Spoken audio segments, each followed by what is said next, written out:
Bismillahirrahmanirrahim. Assalamualaikum warahmatullahi wabarakatuh.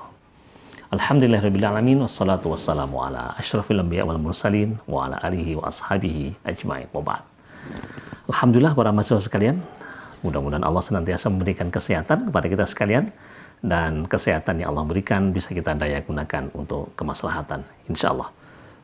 Baik, hari ini kita masih berbicara tentang Balaghah 1, Ilmul Ma'ani, yang pada kesempatan kali ini kita menyampaikan dua tema sekaligus, ya. Dua tema sekaligus, karena ada tema yang itu dirasa penting dan itu pendek. Karena itu kita langsung masukkan ke dalam tema. Tema kita hari ini adalah tentang al-i'tirad. Ya, tema besar pertama al-i'tirad, kemudian al-fasl bainal jumlatain. Al-fasl bainal jumlatain. Kenapa tema ini kita gabungkan? Karena memang sesungguhnya keduanya ada pertalian. Kalau al-i'tirad itu sebuah kalimat sisipan yang masuk, ibarat tamu tak diundang masuk ke dalam sebuah struktur kalimat. Ya, jadi ia sesuatu yang konkret masuk ke dalam sebuah struktur kalimat. Sementara kalau bentuk al-fasl bainal jumlatain, nanti ada makna yang sesungguhnya di dalam tapi tidak kelihatan. Ya, harusnya ada yang masuk tapi tidak ada yang masuk. Karena itu sesungguhnya ini tema yang sangat bertalian. Baik, kita mulai dari yang pertama, al-i'tirad. Jadi, menyisipkan satu ungkapan dalam sebuah teks itu sering terjadi di dalam baik itu percakapan ataupun nas-nas resmi, baik itu di dalam hadis Nabi, teks-teks pidato, termasuk juga salah satunya di dalam Al-Quran. Ya, di dalam Al-Quran. Jadi menyisipkan sebuah kalimat itu bisa berupa fi'il fa'il, maf'ul kadang, atau fi'il fa'il saja, bisa juga mubtada dan khabar, dan ia tidak memiliki keterkaitan struktur dengan kalimat sebelum atau sesudahnya. Sehingga dia disebut dengan nanti jumlah mu'taridah.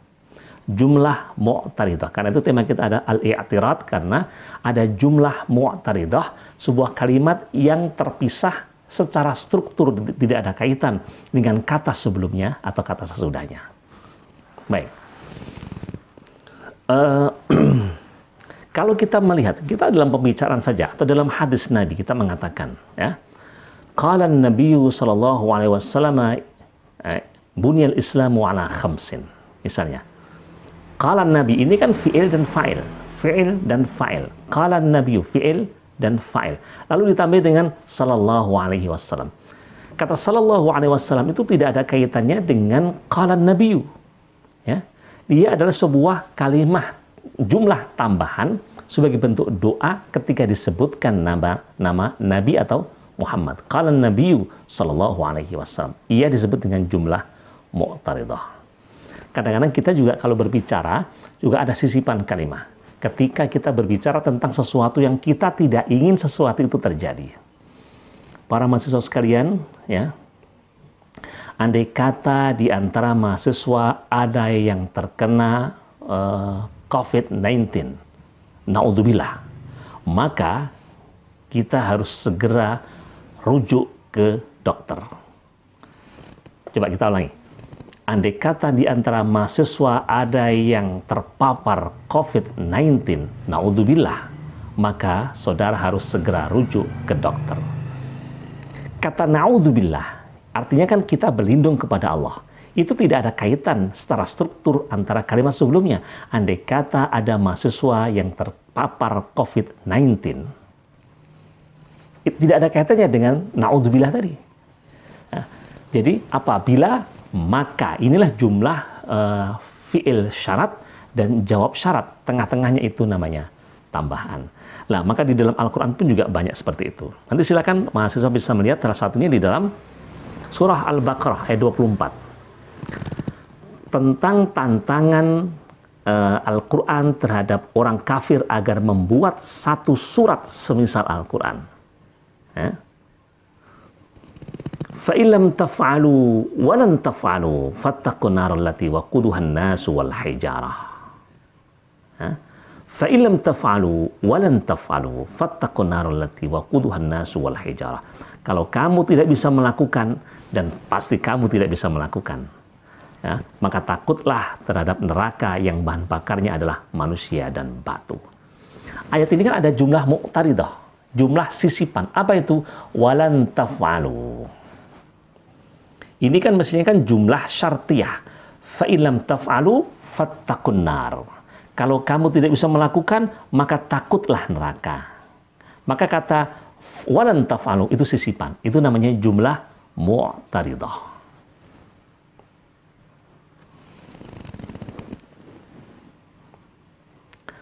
Surah Al-Baqarah 116. Wa qalu takhadallahu waladan subhanah bal lahu ma fis samawati wal ard. Saya ulangi. Wa qalu takhadallahu waladan subhanah bal lahu ma fis samawati wal ard. Qalu mereka mengatakan mereka menjadikan Allah memiliki anak. Mereka menganggap Allah memiliki anak.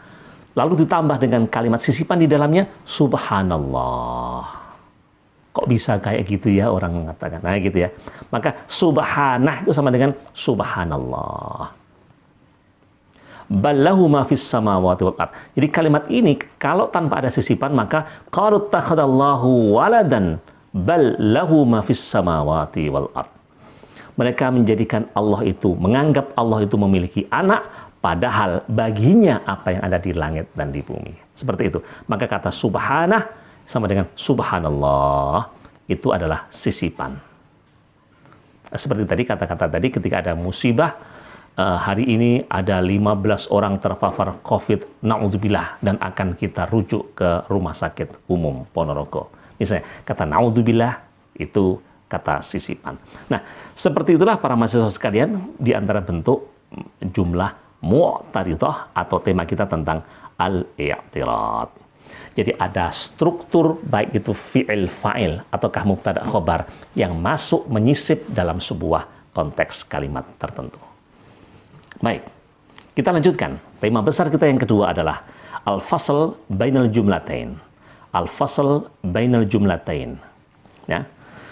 Al-fasl itu artinya terpisah. Ya. Jadi maksudnya uslub ini dari segi struktur terdiri atas dua kalimat terpisah. Karena antara dua kalimat tidak dihubungkan oleh kata penghubung. Baik itu konjungsi wawul ataf ataupun mungkin thumma ataupun mungkin bentuk konjungsi yang lain.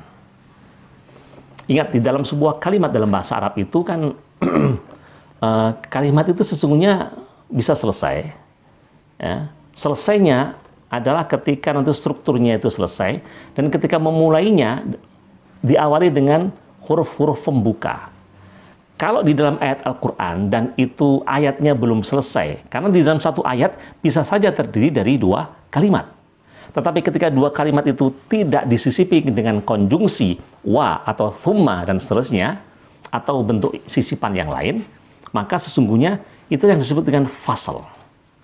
Fasal. Secara struktur, ya, lagi-lagi kita bicara tentang struktur. Secara struktur dia sudah berdiri sendiri. Karena ada dua yang terpisah, tapi tidak ada konjungsinya, tidak ada pemisahnya. Kita masih ingat dulu ketika kita bicara tentang karakteristik bahasa Arab di ilmu lughah atau linguistik. Di antara karakteristik bahasa Arab adalah paralelisme retorika. Paralelisme retorika. Banyaknya paralel, banyaknya konjungsi-konjungsi lafat-lafat yang mengawali itu. Baik itu disebut dengan ataf ataupun dengan wawu istinafiyah ataupun fa istinafiyah. Nah, ketika tidak ada semacam itu, maka hal ini bisa disebut dengan al-fasl bainal jumlatain. Para pemirsa, para mahasiswa bisa melihat nanti dalam surat Toha 120. Ini satu ayat, ya. Surat Toha 120. Fawaswasa ilaihi syaitan qala ya Adam hal adulluka ala syajaratil khuldi wa mulkin la yabla. Fawaswasa ilaihi syaitan. Syaitan memberikan bisikan kepada Adam. Harusnya ini titik. Kalau sudah titik, kemudian ada kalimat, itu maka harus ada konjungsi. Misalnya ada wa qala ya Adam. Tapi di sini tidak ada. Huruf wa-nya itu tersimpan di dalam. Ya, jadi ini seolah-olah ini kalau dalam simbol penulisan itu ada titik. Nah, bahasa Arab atau bahasa formal kan tidak mengenal titik. Lah, titiknya itu mana? Titik itu namanya fasal. Nah, disitulah ada fasal bainal jumlatain. Itu harusnya kalau ditulis lengkap, maka fawaswasa ilaihi syaitan wa qala ya Adamu. Wa qala hal adulluka ala syajaratin wa mulkin ala syajaratil khuldi wa mulkin la yabla. Nah, seperti itu. Itu contoh yang pertama. Contoh yang kedua.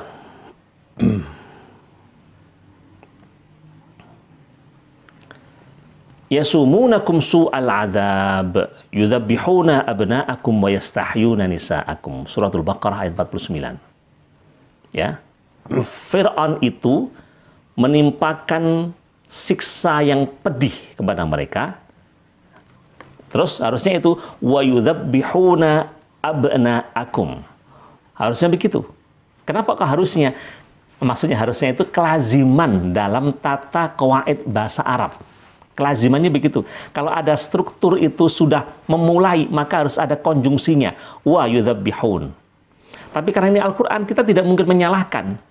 Karena itu ini salah satu bentuk karakter bahasa Arab yang ketika tidak ada konjungsinya, maka di sini sesungguhnya ada peran sastra. Apa itu? Ada al-fasl bainal jumlatain. Nah, tentu kalau nanti kita melihat penjelasan para ulama, kenapa kok tidak disebut dengan, kenapa tidak ada konjungsi aja? Kenapa kok tidak ada penghubungnya? Ya, kalau saya memahami bahwa ini supaya terkesan bahwa ini satu tema. Jadi pembahasan itu belum selesai, ya. Walaupun secara struktur sebenarnya sudah selesai, tapi pembicaraan pembicaraan wacananya belum selesai. Sehingga karena belum selesai, supaya tidak terkesan ini sebuah tema yang mandiri, maka tidak diberikan konjungsi atau penghubung. Nah, seperti itu. Nah, itulah yang disebut dengan al-fasl bainal jumlatain. Nah, dan berbagai macam contoh yang lain yang banyak, yang intinya adalah ini masuk kategori al-fasl bainal jumlatain. Ya, saya ulangi lagi. Tema kita pada kesempatan kali ini ada dua hal besar, ada namanya al-i'tirad. Masuknya satu jumlah ke dalam struktur tertentu, baik itu jumlah fi'liyah ataupun jumlah ismiyah, dan jumlah nanti disebut dengan jumlah mu'taridah. Jumlah yang tidak ada hubungan struktur dengan kata sebelum atau sesudahnya. Ini tema yang pertama, tema tentang al-i'tirad. Dan tema yang kedua adalah, di dalam suatu ayat itu sesungguhnya ada dua kalimah. Ada dua jumlah. Ada dua jumlah. Yang kelaziman dalam bahasa Arab, dua jumlah itu ada konjungsi penghubung. Nah, ini tidak ada. Maka secara secara maknawi di situ ada penghubung, karena itu disebut dengan al-fasl bainal jumlatain. Nah, seperti itu kesimpulannya, dan nanti dipersilakan mahasiswa untuk bisa lebih memperjelas dan mengakses kitab-kitab yang lain terkait dengan baik itu i'tirad atau al-fasl bainal jumlatain. Semoga Allah merahmati kita sekalian, memberikan kefahaman kepada kita tentang tema-tema balaghah ini dalam rangka memperkaya dan memahamkan kita tentang i'jazul Quran. Semoga Allah merahmati kita sekalian, dan wallahu a'lam bishawab. Kita akhiri dengan hamdalah, alhamdulillahirabbil alamin, subhanakallahumma wa bihamdika asyhadu an la ilaha illa anta astaghfiruka wa atubu ilaik. Assalamualaikum warahmatullahi wabarakatuh.